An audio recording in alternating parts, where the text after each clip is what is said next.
Professor Cam, let me introduce you to Helen MacDonald, one of our fellows here at Jesus. What a splendid-looking falcon.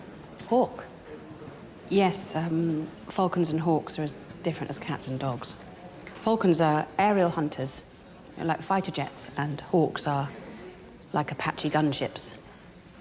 Low-level, heavily armed killers. What will bring her back to you when you let her off her leash, is it? Is it merely habit? No, it starts off with food and rewards, and then... Might there be an element of affection? The 16th century falconers would have called it love. Yeah, the bonds between us are love. And that is a clip from H is for Hawk. It stars Claire Foy, who joins us from a dungeon somewhere. Hello. Hello, Claire. How are you? Hello there. I'm all right, thank you.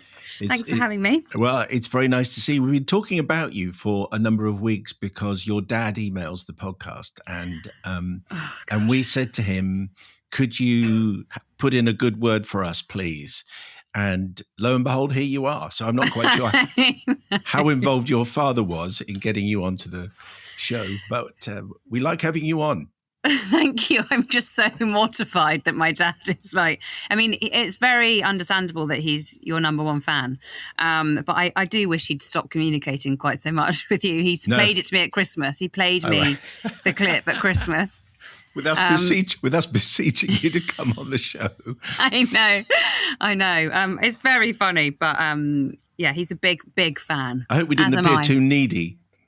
No, well, then I text my publicist and I said, oh my God, look what my dad's done. She went, it's already in the diary. Okay. All right. Excellent. Anyway, the movie is H is for Hawk. We've heard a clip. Many people will have read the book, of course, by Helen MacDonald. Just introduce us to this film and how you got involved with telling this story.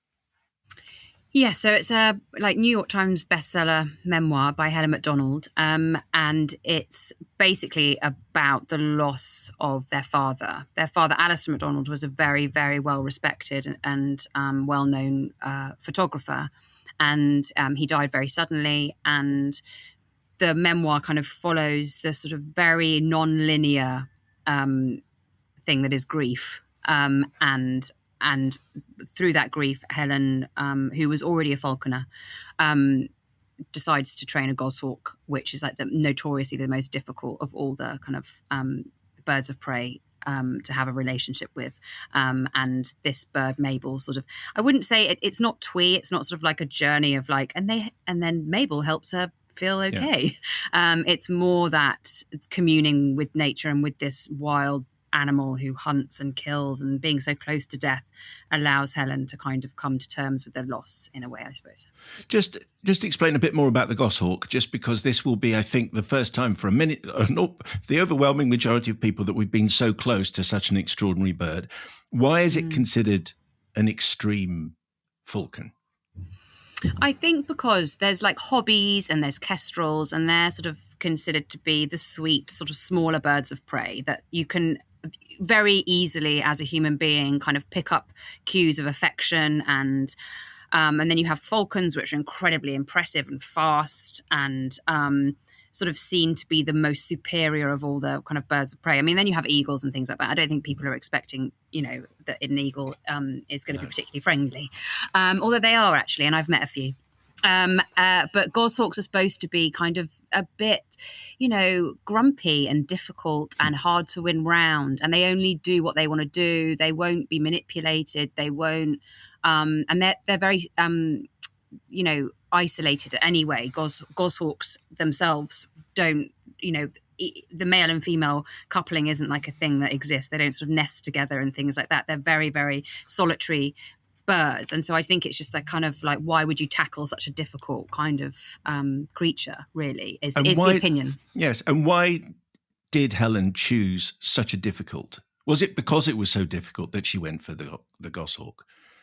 I think so. I think that it was almost like in the film, and there are lots of memories that Helen has of when she was going to falconry as a child, and they mention it in the memoir about kind of the people talking about goshawks a lot and saying, "Oh God, they've got a goshawk," and even goshawk, in medieval times, goshawk trainers and people who had goshawks were like ostracized, and they wouldn't be like, if you're a hawker, you're like impressive, but if you're an ostringer, you're not. You're really sort of out of the, you're not, on the fringes of society. I think it's that feeling of like, Helen describes them as perfectly evolved psychopaths, like that they're an apex sort of predator, and there's nothing outside of that. People only see them as that, as a very, very highly evolved killer.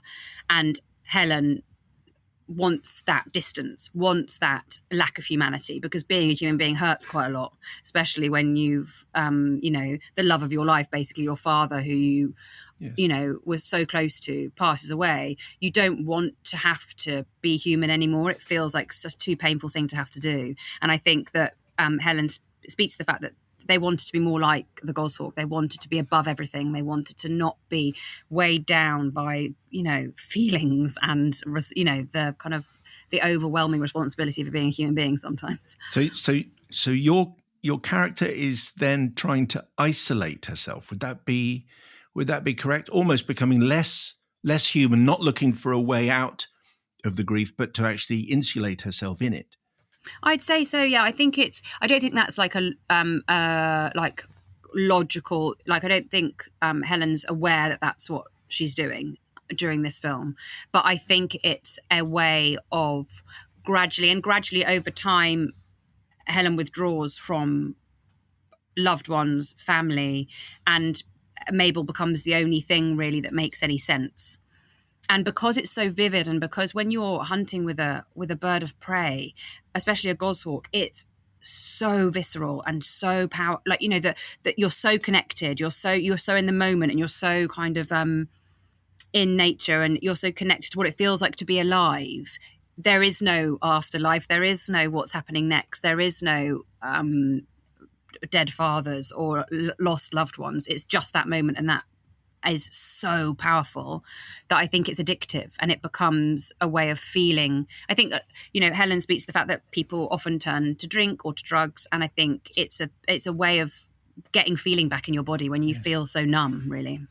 And your father is played fantastically by Brendan Gleeson. What an amazing actor he is! But when he dies in the book, Helen writes, "A kind of madness drifted in."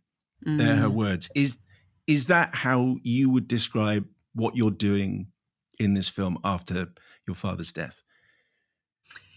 Yeah, I think that it would be tempting to take that literally, as in, and start do mad acting, if you know what I mean, and start being kind of,